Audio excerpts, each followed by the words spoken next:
ભારતમાં મહિલાઓમાં જોવા મળતા વિવિધ કેન્સરોમાં ગર્ભાશયના મુખનું કેન્સર બીજા ક્રમનું સૌથી ઘાતક કેન્સર છે. આ જીવલેણ બીમારી મુખ્યત્વે હ્યુમન પેપિલોમા વાયરસ દ્વારા ફેલાય છે. આ ગંભીર બીમારીને જડમૂળથી ઉખેડવા માટે ભારત સરકાર દ્વારા એક મક્કમ પગલું ભરવામાં આવ્યું છે. ત્યારે આજરોજ વડાપ્રધાન દ્વારા રાજસ્થાનના અજમેરથી આ રાષ્ટ્રવ્યાપી એચપીવી રસીકરણ અભિયાનનો ગરિમામય પ્રારંભ કરવામાં આવ્યો છે. આ ઝુંબેશના ભાગરૂપે ગુજરાતમાં પણ હીરાનગરી સુરતમાં અભિયાનને વેગ આપવા માટે સુરત મહાનગરપાલિકા દ્વારા વિશેષ આયોજન કરવામાં આવ્યું. સ્મીમેર હોસ્પિટલના ડી બ્લોક સ્થિત લેક્ચર હોલ ખાતે સવારે 11:30 કલાકે મહાનુભાવોની ઉપસ્થિતિમાં કાર્યક્રમ યોજાયો. આ પ્રસંગે ડેપ્યુટી મેયર, દંડક શાસક પક્ષના નેતા, હોસ્પિટલ કમિટીના ચેરમેન અને માજી મેયર ખાસ ઉપસ્થિત રહ્યા. આ રસીકરણ અભિયાન અંતર્ગત ચોક્કસ વય જૂથની કિશોરીઓને આવરી લેવામાં આવી. જે કિશોરીઓએ પોતાનો 14મો જન્મદિવસ ઉજવ્યો હોય અને રસીકરણના પ્રારંભના 90 દિવસની અંદર 15 વર્ષ પૂર્ણ કરતી હોય તેવી કિશોરીઓ આ માટે પાત્ર ગણાશે. સરળ શબ્દોમાં કહીએ તો જે કિશોરીઓનો જન્મ 1/1/2011 થી 29/2/2012 ની વચ્ચે થયો હોય તેવો 1 વર્ષનો કોહોર્ટ આ રસી મેળવી શકશે.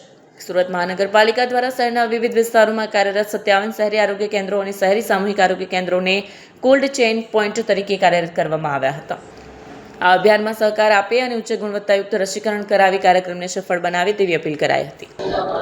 આજે વૈશ્વિક નેતા, દેશના યશસ્વી વડાપ્રધાન નરેન્દ્ર મોદીજી દ્વારા પૂરા ભારત દેશની દીકરીની ચિંતા કરતા દેશમાં વધતું કેન્સરનું પ્રમાણને અટકાવવા માટે એક એચપીવી વેક્સિનનું લોન્ચિંગ કરવામાં આવ્યું છે અને દેશની દીકરીઓની, બહેનોને ભવિષ્યમાં કોઈ દિવસ કેન્સર ન થાય એની ચિંતા કરી આજે દેશના દીકરીઓની ભવિષ્ય માટે એક વેક્સિન એચપીવી વેક્સિનની લોન્ચિંગ કરી અને આવતીકાલથી આ તમામ સેન્ટરોમાં 9 વર્ષથી 15 વર્ષની દીકરી સુધીના તમામ દીકરીઓ માટે આજે વેક્સિનેશનનું કાર્યક્રમ શરૂ કરવામાં આવ્યો છે. એટલા માટે હું વૈશ્વિક નેતા નરેન્દ્ર મોદીજી એમનો ખૂબ ખૂબ આભાર વ્યક્ત કરું છું અને મારે તમામ સુરતવાસીઓને, દીકરીઓને વિનંતી કરું છું કે આપણે પોતાની સુરક્ષા કરવા માટે આપણે નરેન્દ્ર મોદીજી એમના દ્વારા, આપણી સરકાર દ્વારા વિનામૂલ્યે વેક્સિનેશનનું કેમ્પનું આયોજન કરવામાં આવશે. ત્યાં જઈને આપણું પોતાનું વેક્સિનેશન લઈ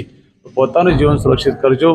એવી 2048ના વિકસિત ભારતની એક આગલી કડી વધતા હું નરેન્દ્ર મોદીજીના ખૂબ ખૂબ આભાર સાથે અભિનંદન કરું છું.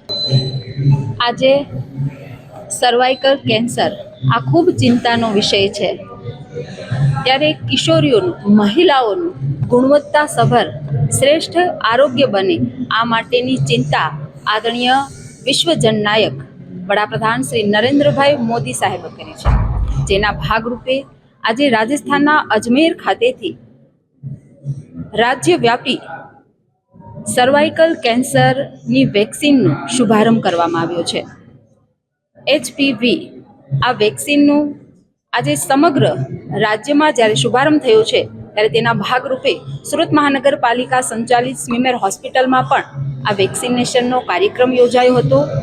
જેમાં બાલિકાઓને, એટલે કે જે કિશોરીઓની ઉંમર 14 વર્ષ પૂર્ણ થઈ છે અને 15મા વર્ષમાં પ્રવેશ થયો છે, આ દીકરીઓનું વેક્સિનેશન થશે.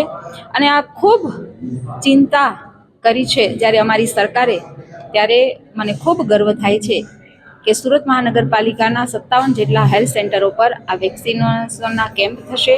જેમાં જાગૃત મહિલાઓનો, એનજીઓનો, આશા વર્કર બહેનોનો અને સ્થાનિક પ્રમુખો, સોસાયટીના પ્રમુખો અને અમારા કાર્યકર્તાઓના સહયોગથી આ કેમ્પ થવાના છે. એટલે ખૂબ મોટી આરોગ્યલક્ષી આ ઉપલબ્ધિ છે અને એનો જ્યારે આજે શુભારંભ થયો છે તો એનો મને વિશેષ ગર્વ છે. મને ચોક્કસ વિશ્વાસ છે કે આ ભગીરથ કાર્યમાં શહેરવાસીઓ સહયોગ આપશે.